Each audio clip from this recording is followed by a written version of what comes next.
The member for Mackellar. Thank you, Mr Speaker. My question is to the Minister for Energy and the Environment. Will the minister update the House on how the government is guaranteeing lower energy prices and a more reliable supply through a national approach to energy policy? Is the minister aware of any alternative approaches that will adversely affect the hip pocket The member for Mackellar will resume his seat. The member for Perth and Chifley will leave under 94A.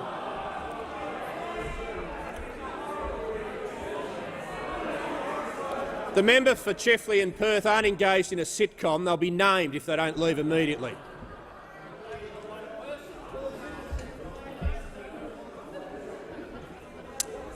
The member for Mackellar will begin his question again. Thank you. Thank you, Mr Speaker. My question is to the Minister for Energy and the Environment.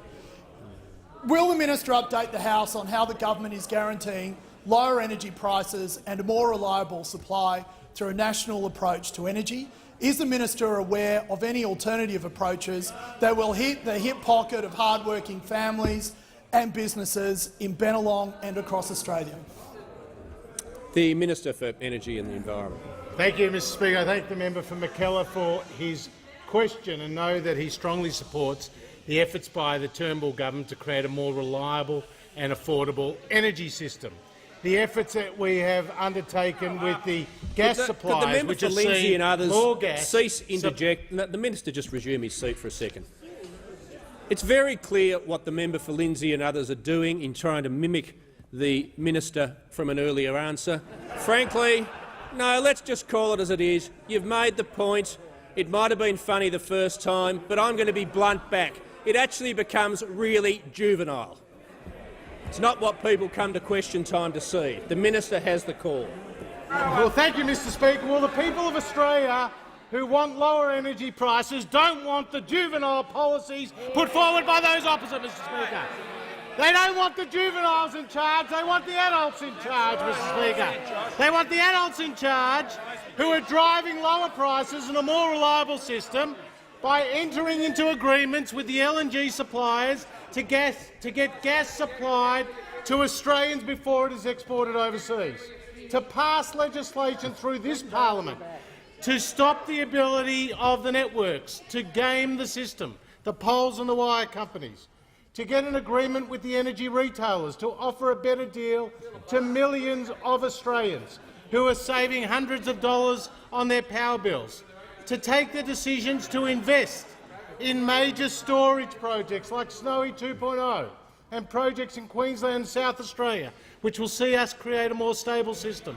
And for the first time, the Turnbull government is undertaking the difficult challenge of integrating energy and climate policy through the National Energy Guarantee. It's taken the advice of the experts from the Energy Security Board. It's had modelling undertaken which will show the Australian average household will save about $120 a year, and the wholesale electricity price will come down by about 23%. So if you are a big paper manufacturer, you could save some $10 million a year. If you own a large supermarket, you could save more than $400,000 a year. If you are a chemical factory, you could save more than $1.4 million a year. And that is why this policy has been well received right across the board. But I'm asked, are there any alternative approaches that would hurt the hip pocket of the people of Bennelong? Well, just two words.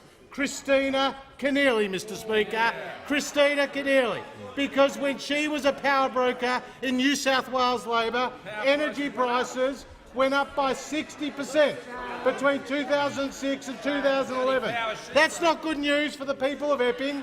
That's not good news for the people of Eastwood, Mr Speaker. And we know that the Leader of the Opposition, with his policy of an emissions intensity scheme, will see Australian average households more than $300 worse off, Mr Speaker.